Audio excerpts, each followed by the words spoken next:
I now give the floor to the distinguished representative of the United States to introduce draft amendment A/ES-10/L24.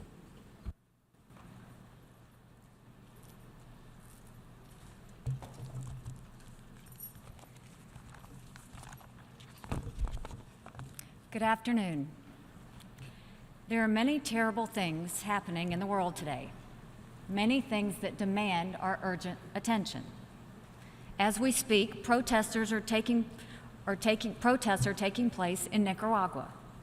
Over 146 peaceful Nicaraguans have been killed by their own government in the past 2 months. But we're not talking about Nicaragua today. The people of Iran have been protesting their government for months. Thousands of peaceful Iranian protesters have been arrested. Over 25 are dead. But we're not talking about Iran either. The world's worst humanitarian crisis is going on right now in Yemen. Millions are at risk for starvation. In Burma, almost 1 million innocent people have been driven from their homes in a campaign of ethnic cleansing. But we're not talking about Yemen or Burma. Instead, today, the General Assembly is devoting its valuable time to the situation in Gaza. Gaza is an important international matter. But what makes it different and more urgent than conflicts in Nicaragua, Iran, Yemen, Burma, or many other desperate places?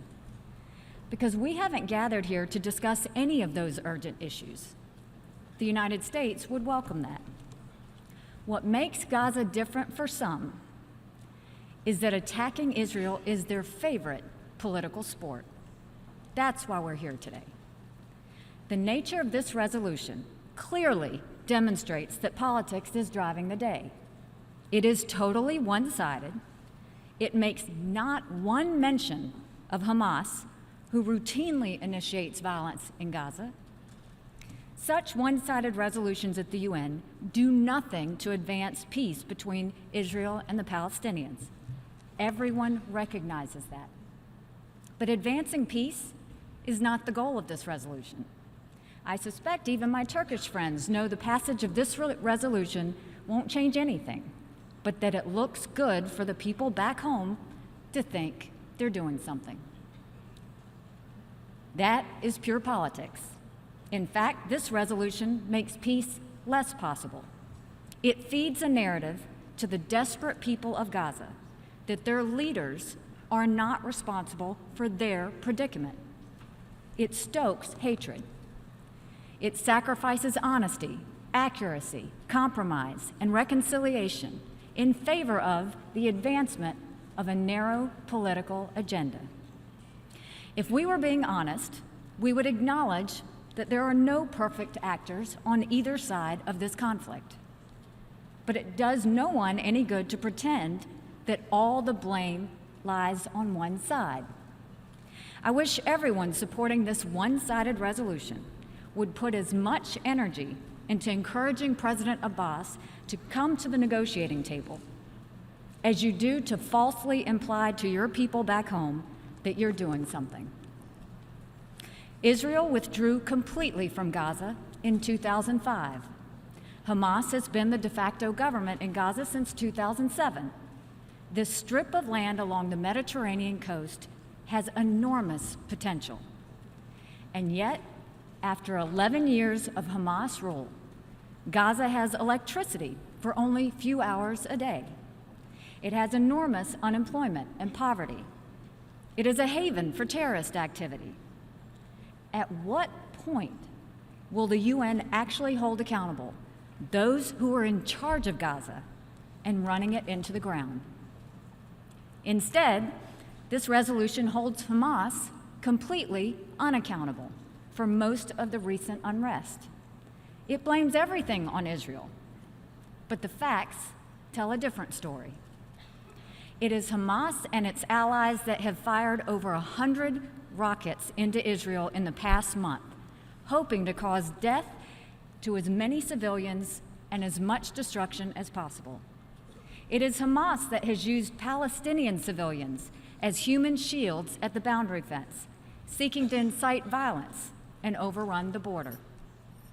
It is Hamas that refuses to cooperate with the Palestinian Authority to unite in the pursuit of peace. It is Hamas that calls for the destruction of the state of Israel within any borders. And yet, the resolution before us not only fails to blame Hamas for these actions, it fails to even mention Hamas.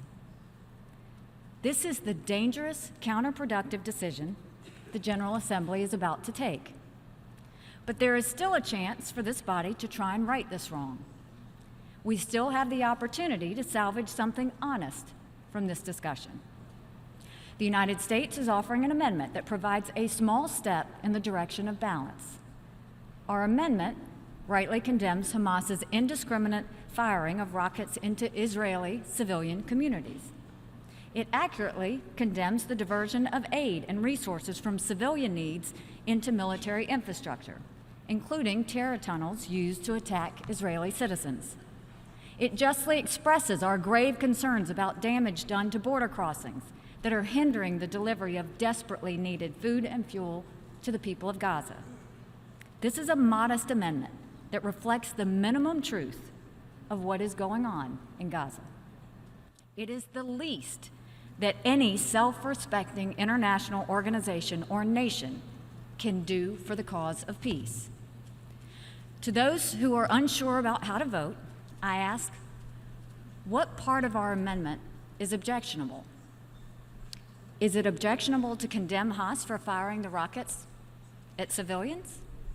Is it objectionable to condemn the diversion of resources from civilians to military uses? Or is it objectionable to express concern about the destruction of border crossings that deliver life-saving supplies? Today's choice for the General Assembly is simple.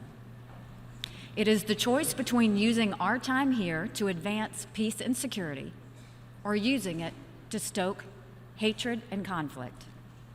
This vote will tell us much about which countries are serious about accuracy and reconciliation, and which countries are bound by their political agendas.